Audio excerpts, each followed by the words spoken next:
अब आज चाहिँ यो करेन्ट र यो आँप साँधेर खाने वालामा छु म चाहिँ। यति गर्मी हुन्छ नि, यति गर्मी छ नि काठमाडौँमा, झन् अरू ठाउँमा कस्तो होला। ल म चाहिँ खाएँ ल। अनि बिचमा एउटा टिकटक पनि बनाइहालेँ। नक्कली छु नि त म।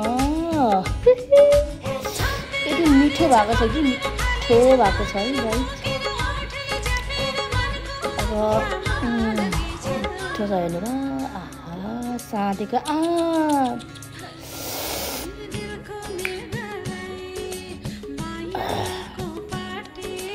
ल त्यहाँ त गीत पनि बजेको थियो होला।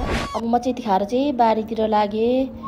अब यो झारहरू दिनकै जति उखाले पनि पलाइहाल्छ, भटमास रोपेको झार यति आउँछ नि।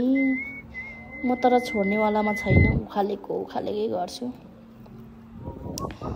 यो झारलाई। ल हेर्नु यस्तो छ।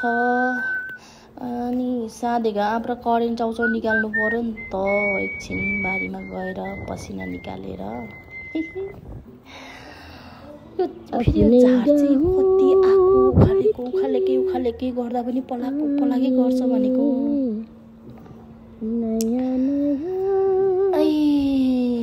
तर दिन चाहिँ कस्तो ढुनिरहेको छ के, घाम चाहिँ छैन तर एकदम गर्मी, कत्रो जरा हो भनौँ। ल अब बेलुकाको लागि तरकारी यसो टिपेर लानु पर्यो।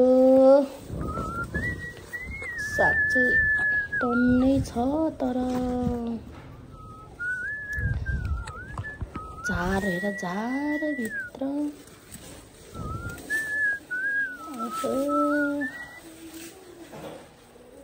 गाउँघरको मायाले मुटु छिरिने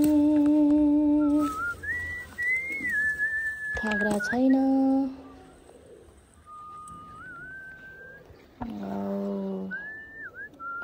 सुँगुरको मासुमा पल्किने तरुनीतिरै ढल्किने, सुँगुरको मासुमा पल्किने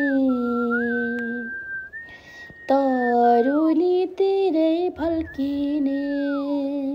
सुँगुरको मासुसँग खानुपर्ने साग। आम्मामा फेरि यो यति फलेको छ कि ल कसलाई चाहिन्छ सम्पर्क गर्नु होला। तर यो चाहिँ मेरो चाहिँ होइन, पर नानाहरूको हो, शर्मिला र चन्द्रकलाको। अब एकछिन टिकटक पनि बनाइहाल्नु पर्यो। नक्कली हो नि त, नक्कली।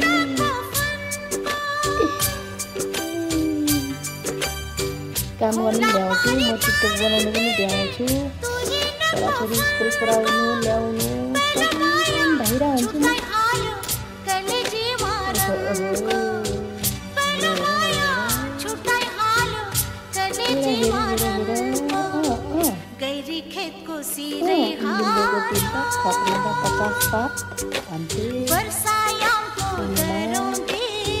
आमाले अब चाहिँ टक्क मेरो फोटो। अनि सक्यो। Like, share, subscribe